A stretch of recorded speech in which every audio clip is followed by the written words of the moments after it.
Hi there, this is Dr. Ann-Louise Lockhart from A New Day Pediatric Psychology. So I just had my guilt-free parenting workshop here in San Antonio, Texas, and we had a really good discussion, and the information we discussed came from this book, Getting Ahead of ADHD, and I'll write it on the bottom of my post so that you have information about it.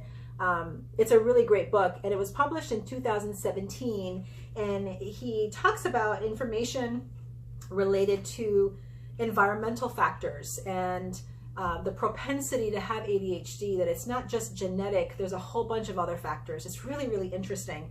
And a lot of the points I really like because I've taught it for years in terms of what ADHD looks like and how as a parent we can see our children differently. Rather than a bunch of behaviors that we need to correct, looking at them as a person and connecting with them in terms of relationship. So we talked about self-regulation, impulsivity, lack of motivation, emotional tantrums, that ADHD is not just about the not being able to pay attention and being hyper. It's about the inability to regulate attention. It's the inability to regulate attention, thoughts, and emotions, actually. And it's those things that all come together, which is why these kids will often have significant temper tantrums over like the most minute, ridiculous things, and why they will have a long tantrum and then take so long to recover, and then when you want to revisit the topic again and talk with them about it, they melt down again. So we also talked about self-regulation, and it's the capacity, self-regulation is the capacity to optimize behavior, which is what he talks about in his book. And it's the capacity to optimize behavior, thinking, and attention. And it's about being able to, and emotions, sorry. So it's about including that as well. And that these kids often are either over-focused or under-focused, and they can be very hyperactive and inattentive, or they can be very unmotivated and what appears to be very lazy or spaced out. So that poor activation and that inability to start a task and finish it through to successful completion is also a challenge for these kids. They also have a hard time detecting things in their environment. So when things are kind of off and things aren't right, they don't know how to read cues from the environment or people. So you walk into a party, people aren't, you're not familiar with them, and you talk to someone and they start looking away or rolling their eyes or crossing their arms, that may be a cue that they're not interested in talking to you, or that they don't like you, or that they are just not interested, period. And sometimes kids with ADHD don't do a very good job with reading that cue. They miss that and they don't pay attention to that. And so that being able to figure that out breaks down. They also have an issue with information filtering. So they don't read, when they don't read situations very well or inefficiently, then their brain gets really drained trying to take in everything from their environment. So they're scanning, and they don't read something very well. And so they get very tired, worn out, or they have a breakdown or tantrum.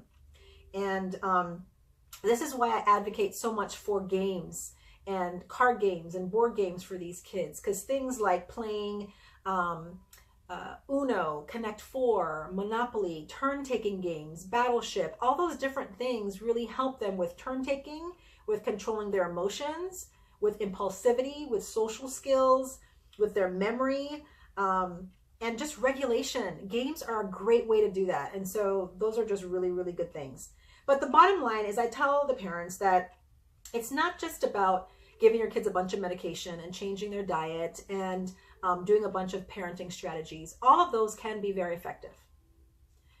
It's also about talking with their teacher, monitoring their behaviors, the good and the bad, so that your child doesn't feel targeted by their teacher. But it's about spending one-on-one positive interaction and time with your child. It's about monitoring your family system, your home. How are your interactions with your spouse, with your partner, with the other kids? That really affects kids, because if you and your partner or your spouse aren't on the same page with discipline and with parenting, your child will feel the effect of it, and you will feel the effect of it, because they will start to act out because they don't know what the environment is calling for their behavior. They break down, the communication is broken down, and so their behavior breaks down. But you know, things like getting good sleep for them, watching their snacks, food, and drink intake, making sure they get 60 minutes of exercise a day. And I said 60 minutes of exercise a day. That does not involve your thumbs. It involves your gross motor skills and your large muscles. Decreasing their screen time. And this is one that kids like, they want to fall out when I give this recommendation.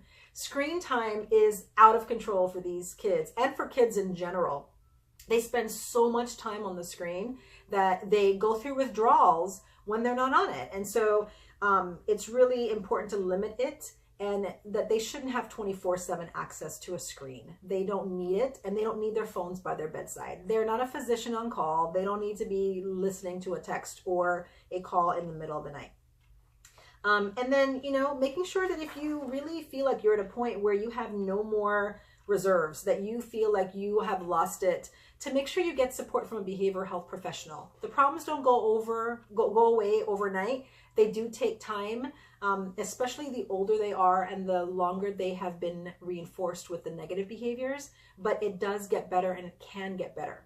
So these are all the things we talked about. We had a really great discussion, a great Q&A, talked about 504 accommodations that you have the rights to under an individual educational plan at your child's school, that if they have a documented ADHD and many other conditions like diabetes, sickle cell, chronic migraines, if they're in a wheelchair, many diagnoses, medical and psychological and neurodevelopmental, have the right to be covered under the Americans with Disabilities Act. And so schools that receive public funding have to provide reasonable accommodations to you and your child to make it a level and equal playing field so that they can be just as successful as another kid who doesn't have any of those conditions. So we talked about a lot of stuff. And if you missed out, I hope you will join us next time. If you can't join us because you're not in the area, then look out for the book that I have coming out. I have a book coming out in February, and it'll be a comprehensive parent guide for parents of children diagnosed with ADHD. Look out for that, and I hope you will stay tuned. Thanks so much, and you guys have a great weekend.